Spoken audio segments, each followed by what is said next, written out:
مدد مانگی، ان نوجوانوں کو میں اللہ نے ان کے کانوں پہ ہاتھ مار مار کے فَضَرَبْنَا عَلَىٰ آذَانِهِمْ، ان کے کانوں پہ ہاتھ مار مار کے لوری دے کر میں اللہ نے ان کو سلا دیا۔ اماں سلائے بچہ 6 گھنٹے 8 گھنٹے پرسکون، اور جسے لوری دے کر میرا اللہ سلائے وہ کتنی دیر سوئے گا؟ کیا وہ نوجوان ایک رات سوئے رہے؟ نہیں۔ ایک ہفتہ سوئے رہے؟ نہیں۔ ایک سال سوتے رہے؟ نہیں۔ 100 سال سوتے رہے؟ نہیں۔ اللہ نے تفسیر سے واقعہ قرآن مجید میں ارشاد فرما دیا۔ اللہ فرماتے ہیں جب میں اللہ نے لوری دے کر سلایا، میں اللہ نے محبت بھرے انداز میں سلایا، تو وہ نوجوان 309 سال تک مسلسل سوتے رہے۔ اللہ اکبر۔ اللہ نے کیوں سلایا؟ جان کی حفاظت اور ایمان کی حفاظت کرنے کے لیے۔ 309 سال اللہ نے انہیں سلا کر باہر کا ماحول بدل دیا۔ عوام کافر و مشرک تھی، اللہ نے وہ بدلے ایمان والے پیدا کر دیے۔ بادشاہ مشرک تھا، اللہ نے بادشاہ ایمان والا پیدا کر دیا۔ اب بادشاہ بھی ایمان والا، عوام بھی ایمان والی، یہ نوجوان بھی ایمان والے۔ اللہ نے غار میں لے جا کر ان کی حفاظت فرمائی۔ قرآن مجید میں ایک واقعہ اور ہے، وہ بھی سناتا ہوں پھر اگلی بات کرتا ہوں۔ اللہ رب العزت نے حضور علیہ السلام کو ارشاد فرمایا، میرے محبوب مکہ مکرمہ میں آپ کے جان اور ایمان کے دشمن پیدا ہو گئے، جان اور نبوت کے دشمن پیدا ہو گئے، لہٰذا آپ اپنے صحابہ کو لو مدینہ منورہ چلے جاؤ۔ ہجرت کا حکم آ گیا۔ حضور نے صحابہ کی ٹولیاں بنا بنا کے روانہ کی، اور خود بھی ابو بکر صدیق کو ساتھ لیا، غار میں جا پہنچے۔ پتہ چلا حفاظتیں غار کیا کرتی ہے۔ آپ لوگ نے علماء اکرام سے، خطیبوں سے جمعے کے مجمع میں سنا ہوگا، مکہ مکرمہ سے مدینہ کی طرف ہجرت کرنی تھی، غار ثور مکہ سے مدینہ کے راستے میں کوئی نہیں۔ اللہ نے یہ نیا راستہ چڑھایا۔ کیوں؟ جان ایمان، جان اور نبوت، جان اور صداقت کی حفاظت کے لیے اللہ نے غار میں پہنچا دیا۔ اور ظاہری نقشہ جو اللہ نے پیدا کیا، توجہ ہے جی؟ میری باتیں بس ایسی سیدھی سادھی ہوتی ہیں، لیکن اتنا میں بھی مانتا ہوں کہ بات کوشش کرتا ہوں، قیمتی کرتا ہوں، کئی گھنٹوں کا بیان نہیں کرتا، جتنا کرتا ہوں کوشش ہوتی ہے کہ کوئی بات سمجھ میں آ جائے۔ اللہ نے ظاہراً سبب کیا بنایا حفاظت کا؟ سب سے نازک گھر مکڑی کا، اللہ نے وہاں جالا بنوا دیا، کبوتری بٹھا دی، انڈے دلوا دیے۔ مولا یہ کبوتری، یہ انڈے، یہ جالا غار ثور پہ اگر تننے سے حفاظت ہوتی ہے تو یہی جالا، یہی کبوتری امام الانبیاء کے گھر کے دروازے پہ جالا بن دیتی، وہاں پر یہ کبوتری انڈے دے دیتی، قدموں کے نشان دیکھتے اور کہتے کہ جالا ہے یہاں نہیں آئے، جیسے وہاں غار میں کہا۔ اللہ فرماتے ہیں میرے محبوب میں حفاظت کرنے والا ہوں، چاہتا وہاں حفاظت کر دیتا، مکہ مکرمہ میں رہ کر بھی حفاظت کر دیتا، میں اللہ ہر جگہ موجود ہوں، لیکن آپ کی زندگی نے قیامت تک آنے والے لوگوں کے لیے نمونہ بننا ہے۔ میں اللہ نے قرآن مجید میں فرما دیا، لَقَدْ كَانَ لَكُمْ فِي رَسُولِ اللَّهِ أُسْوَةٌ حَسَنَةٌ۔ اے میرے محبوب نبی، آپ کی دن کی زندگی، رات کی زندگی، تمام حیات کی زندگی لوگوں کے لیے نمونہ بننی ہے۔ لوگوں پر، آپ کی امت کے لوگوں پر کسی نہ کسی وقت ایسا وقت آ سکتا ہے، ایسا ماحول بن سکتا ہے، کوئی ان کے ایمان کا دشمن بن جائے، ان کی جان کا دشمن بن جائے۔ جس طرح یہ لوگ آپ کی جان کے دشمن ہیں، آپ کی نبوت کے دشمن ہیں، ان کے بھی تو ہو سکتے ہیں، لہذا ان کے لیے یہ بھی نمونہ بن جائے۔ جب کسی کے جان ایمان کے دشمن پیدا ہو جائے، پھر اپنا گھر کافی کوئی نہیں، کسی غار میں جانا پڑے گا۔ بات کچھ سمجھ میں آئی کہ جان ایمان کی حفاظت کے لیے بعض اوقات اپنا گھر، اپنا ماحول کافی نہیں ہوتا، کہیں جانا پڑتا ہے۔ اللہ اگر ایسا ہو جائے کہ کوئی ہمارے جان ایمان کا دشمن پیدا ہو جائے، ہماری قوم کو تو پتہ ہی کوئی نہیں کہ اصحاب کہف کا غار کس ملک میں ہے، ہم کہاں جائیں گے؟ عمرے کے پیسے کوئی نہیں، ہم غار ثور میں کیسے جائیں گے؟ ہم اپنی جان ایمان کیسے بچائیں گے؟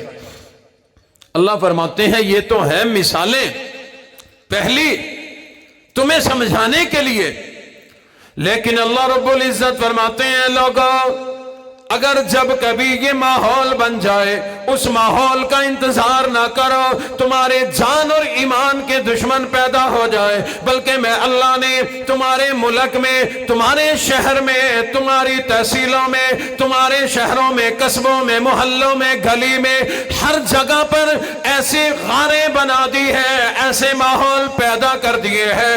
اگر ان غاروں میں تم آتے جاتے رہو گے، تمہارا ایمان بھی محفوظ رہے گا، تمہاری جان بھی محفوظ رہے گی۔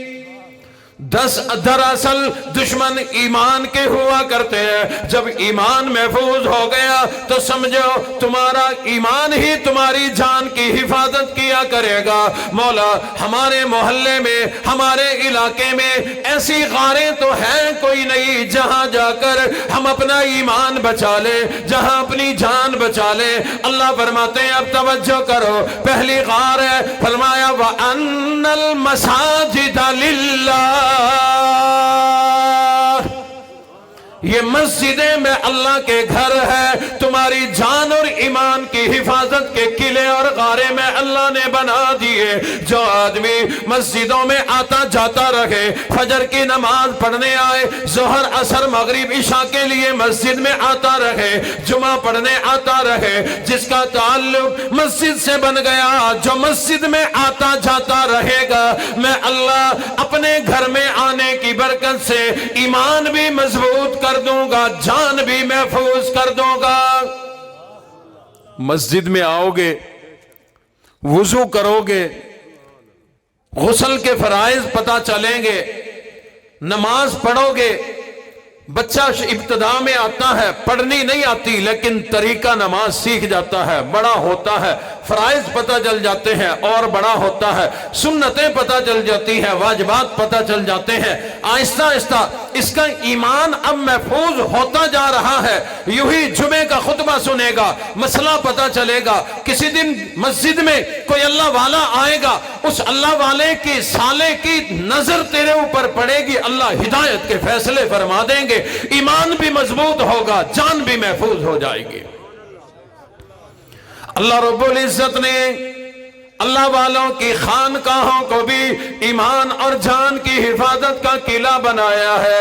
اللہ والے تمہیں اللہ کی وحدانیت بتلائیں گے، توحید کا پیغام دیں گے، اللہ کی وحدانیت کا پیغام ملے گا، اللہ کے حبیب نبی سے محبت کا پیغام ملے گا، اطاعت اور فرما برداری، امام الانبیاء کی سنتوں کا پیغام ملے گا، تیرا ایمان بھی مضبوط، جان بھی محفوظ ہو جائے گی۔ دینی جماعتیں اللہ نے سارے کے ساری ہمارے ایمان کی حفاظت کا ذریعہ بنا دیے۔ اور لوگوں جماعتوں میں جایا کرو، وہاں جا کر سب سے پہلا تمہیں سبق ہی یہی ملے گا کہ اللہ سے سب کچھ ہونے کا یقین۔ حضرت کہیں دس روزہ کوئی نہیں لگا،